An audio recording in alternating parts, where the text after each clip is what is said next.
Dad. Well, hey there, son. We need to have the talk. You mean Yes. like with like? Yes.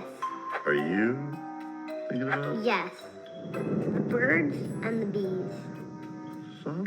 Kids at school were talking about it, so I looked on the internet to find pictures. It was beautiful. Here, take a look, Dad. Whoa! Wait. Oh. Dad, bees and other insects, like butterflies, moths, and even bats pollinate 80% of the world's food supply.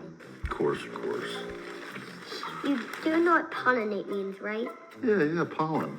1 out of every 3 bites of food comes from a bee-pollinated plant.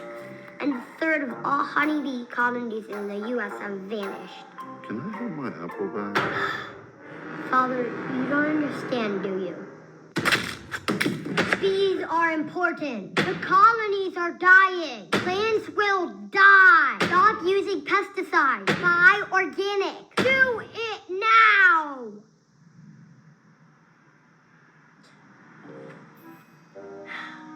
Sorry, Dad.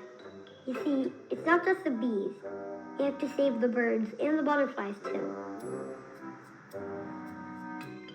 Okay. Okay, we'll finish this talk at dinner.